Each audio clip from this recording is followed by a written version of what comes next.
السلام عليكم، مرحبا بكم على قناتي. ان شاء الله تكونوا كامل بخير. اليوم راح نشارك معكم قراتان بالخضر، تجي خفيفة وبنينة واقتصادية لانه ما راحش نستعمل فيها دجاج او اللحم. واش نديرو؟ نجيب مقلاة نحط فيها المارغرين والزيت، نحطهم فوق النار يسخنوا، ونحط البصل، نضيف لهم ملح وفلفل كحل، نخليهم يتقلاو. بعد ما تقلى البصل نضيف له حبة كورجات مقطعة مكعبات وحبة باذنجان مقطعة مكعبات ايضا، ونخليهم يتقلاو مع بعض. هنا بعد ما تقلات الكورجات والباذنجان وذبالو، نضيف لهم حبة طماطم مقشرة ومقطعة مكعبات ونخليهم يطيبوا مليح.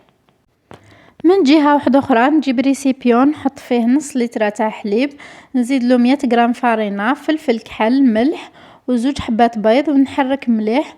نجيب باسوار ونجوز فيه الخليط نتاعي، لازم ما يكونش فيه الحبيبات هذوك تاع الفارينة.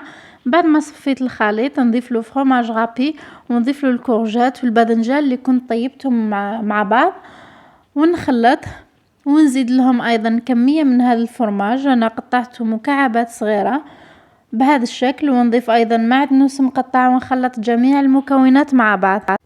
ودرك واش ندير؟ نجيب مول، انا راح نستعمل هذا المول، نغلفه بالالومنيوم بهذا الشكل، ونحط فيه الخليط نتاعي بهذه الطريقه، وندخله للفرن. طبعا الفرن نكون شعلته من قبل ونخليه حتى يطيب، و5 دقائق الاخيره نشعل الفرن من الفوق ونطفي عليه من التحت.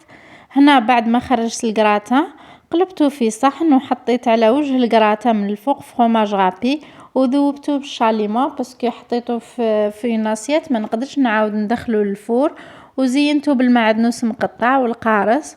هذه هي النتيجة النهائية. صراحة هذه الكراتان تجي بزاف خفيفة ومعلكة واقتصادية في نفس الوقت، لأنه ما استعملناش فيها لحم ولا دجاج. كانت هذه وصفتنا لنهار اليوم، إن شاء الله تكون نالت إعجابكم. إلى اللقاء في فيديو قادم إن شاء الله، ودمتم سالمين.